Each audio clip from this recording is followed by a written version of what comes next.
Well, hello, welcome back, and I'm here with a follow-up report on the first story that has been all over the internet concerning Prince Harry and Meghan, and their letter that they wrote to the Daily Mail, the Sun, the Daily Express, and the Mirror, basically telling them that they would no longer cooperate with them or work with them again. So hours later, Meghan's lawyers filed a response with the Daily Mail's publishers outlining how their coverage of her relationship with her father, Thomas Markle, was overly invasive and distorted to make Meghan look bad. So remember, there's been that running commentary that Meghan has ghosted her dad, she doesn't take care of him, and that's how they've been covering her in the British tabloids. So we have a look at some of the documents that have been filed. So basically we're going to see how the press have manipulated and basically contributed towards the degradation of the relationship between Meghan and her father, and how they have tried to paint her in the press as just a bad daughter. So there was that letter that was written, the private handwritten letter that Meghan wrote to Thomas Markle, and it was the one that the Daily Mail published, or the Mail on Sunday published, and they ran selective excerpts of it. And according to Meghan's court documents, she was distressed to learn that her father had released that letter. Alright, so many legal documents have been filed on behalf of Meghan, and also, by the way, I will add that not only did some of these tabloids try to make Meghan look bad, they tried to make Harry also look uncaring and unconcerned about his new father-in-law. So basically, I'm going to try and summarize, and the parts that I have to just read as they are, I'll try to do so. So basically, the Mail on Sunday's defense characterized text messages from Harry and Meghan to Thomas Markle as being uncaring and self-serving. The Duchess says it intentionally omitted any references to the royal couple's attempts to protect Mr. Markle and ensure his safety. To counter the defense allegation, the Duchess has taken the steps of revealing the full contents of a key period of text exchanges with Mr. Markle. In one series sent on May 14, 2018, Harry, using his wife's phone, urges his father-in-law to beware getting into bed with the press, which he says created the whole situation, in quotes. So the prince wrote, "Tom, it's Harry. I'm going to call you right now. Please pick up. Thank you." It was followed by another message saying, "Tom, Harry again. Really need to speak to you. You do not need to apologize. We understand the circumstances, but going public will only make the situation worse." Harry's message went on, "If you love Meg and want to make it right, please call me, as there are two other options which don't involve you having to speak to the media, who incidentally created this whole situation."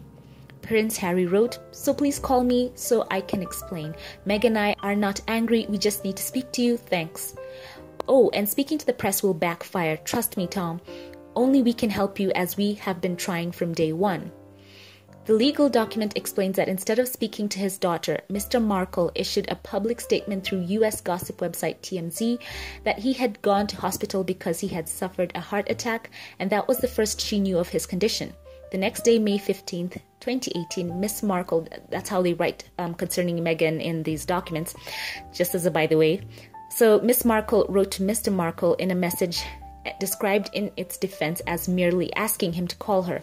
In fact, the message, according to the Duchess, went much further. It read, "I've been reaching out to you all weekend, but you are not taking any of our calls or replying to any texts." The Duchess continued, "Very concerned about your health and safety, and have taken every measure to protect you, but not sure what more we can do if you don't respond." The Duchess's message to her dad went on, "Do you need any help? Can we send the security team down again? I'm very sorry to hear you're in the hospital, but we need you to get in touch with us. What hospital are you at?" A further message from the Duchess, sent about 10 minutes later, said Mr. Markle's health was her primary concern and offered him the protection of a security team. Meghan wrote, "Harry and I made a decision earlier today and are dispatching the same security guys you turned away this weekend to be a presence on the ground to make sure you're safe. They will be there at your disposal as soon as you need them." Meghan added, please call as soon as you can. All of this is incredibly concerning, but your health is most important." Mr. Markle, the filing reveals, responded by saying he was okay, would be in the hospital for a few days, and refusing the offer of security, prompting pleas from his daughter to let them help, with Harry sending on details of the security team in another message from his phone. Mr. Markle responded on the evening of May 15th, saying he appreciated the offer but did not feel in danger and would instead recover at a motel. The claimant responded 10 minutes later to make a further request for the hospital details so that she would know where he was. The Duchess's lawyer says an emotive message attributed to Mr. Markle, which informed various articles attacking the royal couple, including particularly strident criticism by Mail on Sunday's columnist Piers Morgan, may not in fact have been written by Mr. Markle. The message from Mr. Markle was so suspicious that Prince Harry responded to it saying, "Tom, it's Harry. Please answer your phone. I need to know that this is actually you, because it doesn't sound like you at all." No response was received. So basically there is a lot going on here that I think is going to be very interesting to unpack. And we need to know why many of the tabloid outlets wanted Harry and Meghan to appear very uncaring of Thomas Markle and basically try to make the relationship between all of them degrade. So in the court filing, Meghan said the last contact she received from her father was a missed call at 4:57 a.m. on 19th May 2018, the morning of the wedding, and they had not been in contact since except through letter correspondence. And also, by the way, Meghan did claim that her friends who spoke to people spoke because they were concerned about the negative impact of the media campaign against her, but she herself did not authorize them. And basically, I think a lot is going to come out right now. We are going to know, in fact, the true position of Meghan and her father's relationship, because also they do claim that she did provide extensive financial support for him, as well as act as a primary caregiver for her grandmother. And, you know, we've learned a lot of things that, in fact, her father did not telephone her to explain he was not coming to the wedding. Just a lot that's going to come out. And I'm glad that we're going to get all this coming to the forefront right now. And, you know, in the letter they wrote to the 4 tabloid outlets, they said that it has been said that the journalist's first obligation is to tell the truth. So the Duke and Duchess of Sussex are now going to ensure that the truth comes out. They're releasing a lot of documents, a lot of texts.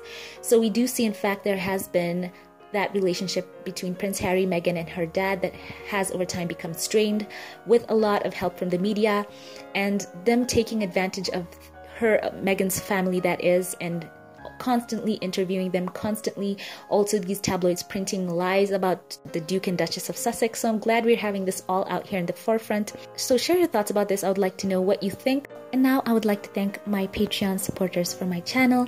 I would like to thank my newest Patreon supporter, Gary Adderley. You are a long-time subscriber. Thank you so much. I appreciate you.